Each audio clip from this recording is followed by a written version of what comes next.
जय श्री कृष्ण। राधे कृष्ण। ओम नमो भगवते वासुदेवाय।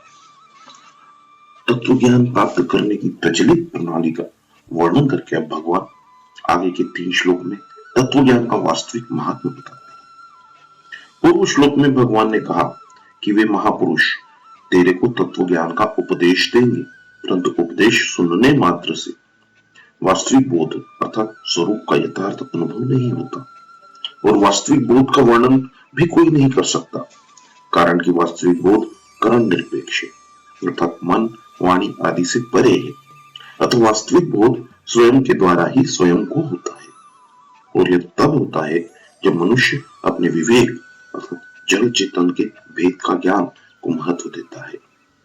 विवेक को महत्व देने से जब अविवेक सर्वथा मिट जाता है, तब यह विवेक ही वास्तविक बोध में परिणित हो जाता है और जड़ता से सर्वथा संबंध विच्छेद करा देता है।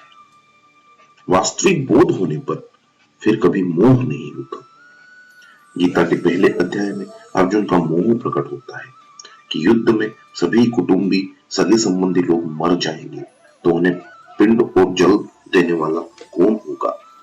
पिंड और जल न देने से वे नरकों में गिर जाएंगे, जो जीवित रह जाएंगे उन स्त्रियों का और बच्चों का निर्वाह और पालन कैसे होगा, आदि आदि। तत्व ज्ञान होने के बाद ऐसा मोह नहीं रहता। बोध होने पर जब संसार से मैं मेरेपन का संबंध नहीं रहता, तब पुनः मोह होने का प्रश्न उठता ही नहीं। तत्व ज्ञान होते ही ऐसा अनुभव होता है कि मेरी सत्ता सर्वत्र सर्व परिपूर्ण है, और उस सत्ता के अंतर्गत ही अनंत ब्रह्मांड है। जैसे स्वप्न में जगा हुआ मनुष्य स्वप्न की दृष्टि को अपने में ही देखता है, ऐसे ही तत्व ज्ञान होने पर मनुष्य संपूर्ण प्राणियों जगत को अपने में देखता है। छठे अध्याय के 39वें श्लोक में भी इस स्थिति का वर्णन आया है। तत्व ज्ञान प्राप्त करने की जो प्रचलित प्रक्रिया है, उसी के अनुसार भगवान कह रहे हैं कि गुरु से विधि पूर्वक श्रवण मनन और निधिध्यासन पूर्वक तत्व ज्ञान प्राप्त करने पर साधक पहले अपने स्वरूप में संपूर्ण प्राणियों को देखता है। यह त्वम पद का अनुभव हुआ। फिर वह स्वरूप को तथा संपूर्ण प्राणियों को एक सच्चिदानंद घन परमात्मा में देखता है। यह तत् पद का अनुभव हुआ। इस तरह उसको पहले त्वम स्वरूप का और फिर तत् परमात्मा तत्व का के साथ त्वम की एकता का अनुभव हो जाता है। एक ब्रह्मा ही ब्रह्मा शेष रह जाता है।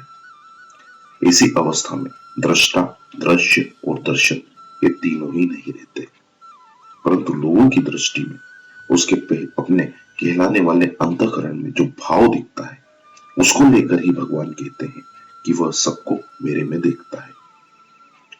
स्थूल दृष्टि से समुद्र और लहरों में भिन्नता दिखती है। लहरें समुद्र में ही उठती और लीन हो जाती है, परंतु सूक्ष्म दृष्टि से समुद्र और लहरों की स्वतंत्र सत्ता नहीं है। सत्ता केवल एक जल तत्व की ही है। जल तत्व में न तो समुद्र है न लहर है। पृथ्वी से संबंध होने के कारण समुद्र भी सीमित है और लहरें भी, परंतु जल तत्व सीमित नहीं है। तो समुद्र और लहरों को न देखकर एक जल तत्व को देखना यथार्थ दृष्टि है। इसी तरह संसार रूप समुद्र और शरीर रूप लहरों में भिन्नता दिखती है। शरीर संसार से ही उत्पन्न और नष्ट होते रहते हैं, परंतु वास्तव में संसार और शरीर समुदाय की स्वतंत्र सत्ता नहीं है। सत्ता केवल परमात्मा तत्व की ही है। परमात्मा तत्व में न संसार है न शरीर।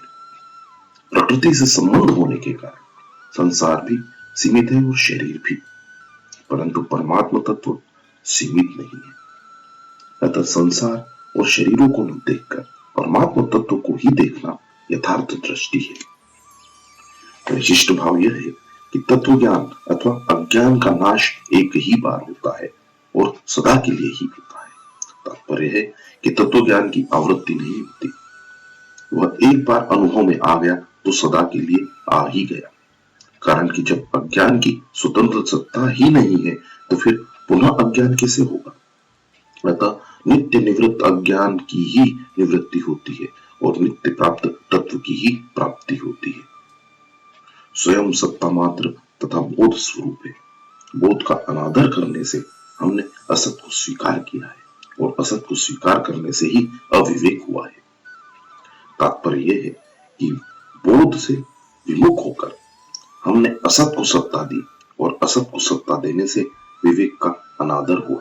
वास्तव में बोध का अनादर किया नहीं है, प्रत्युत अनादिकाल से अनादर है।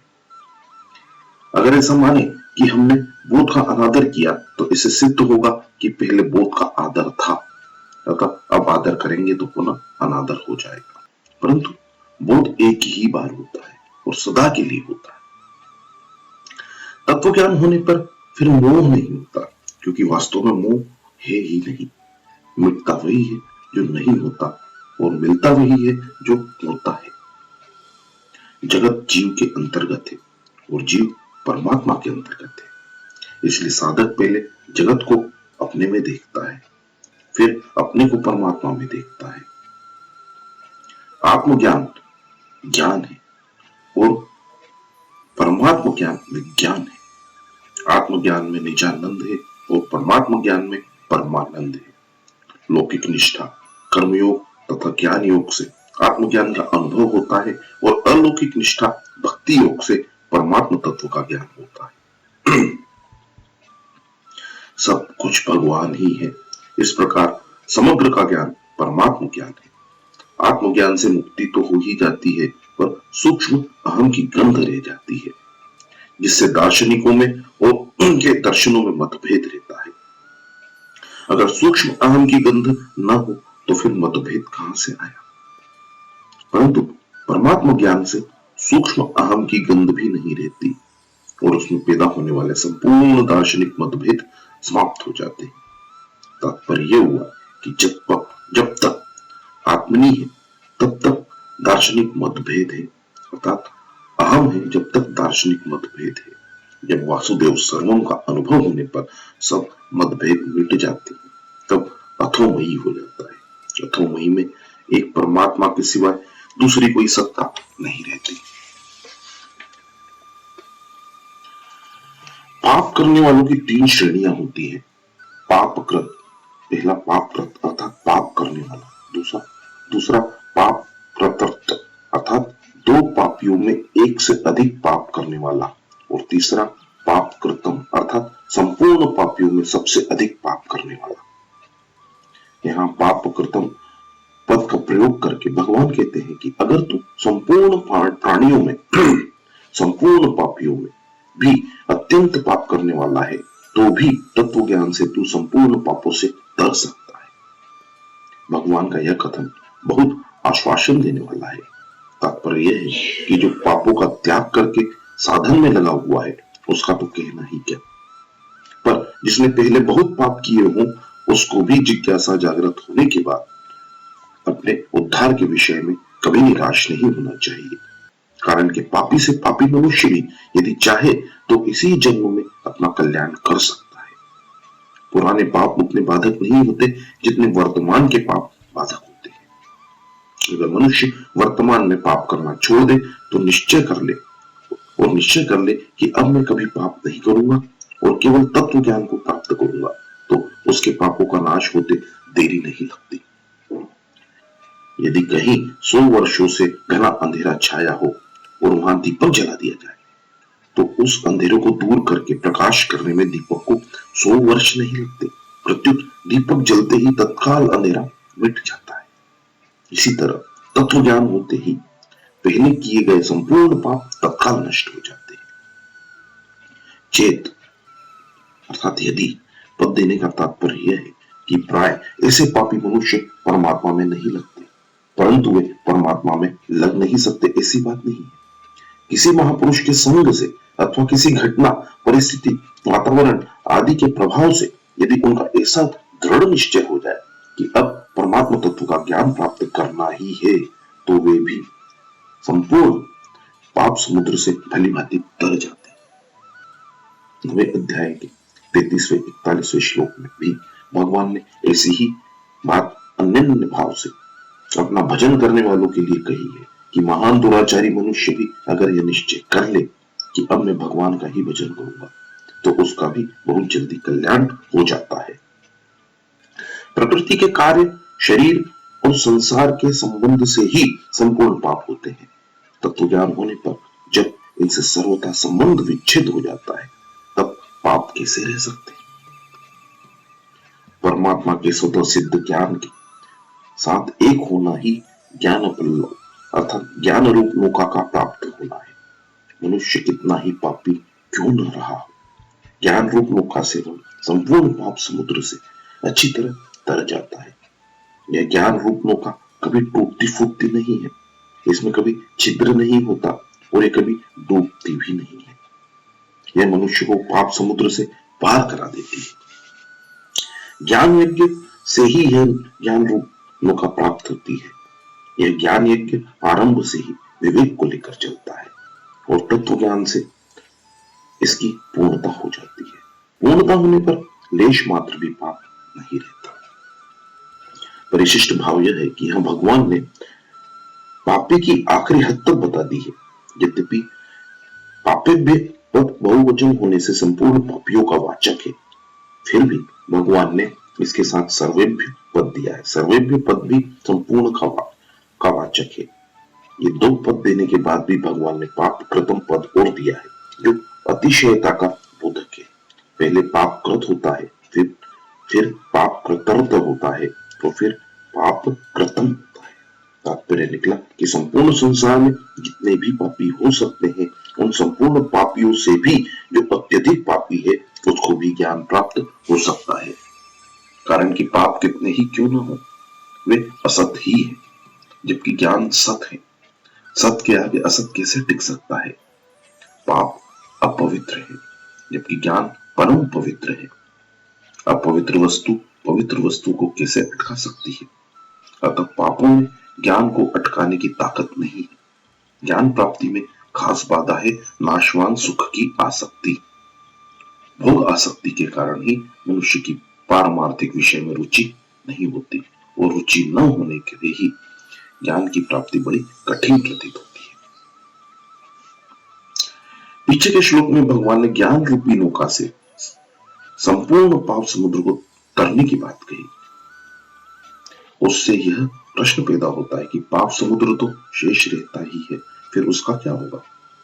अतः भगवान पुनः दूसरा दृष्टांत देते हुए कहते हैं कि जैसे प्रज्वलित अग्नि काष्ठ आदि संपूर्ण ईंधनों को इस प्रकार भस्म कर देती है कि उनका किंचित मात्र भी अंश शेष नहीं रहता, ऐसे ही ज्ञान रूप अग्नि संपूर्ण पापों को इस प्रकार भस्म कर देती है कि उनका किंचित मात्र भी अंश शेष नहीं रहता।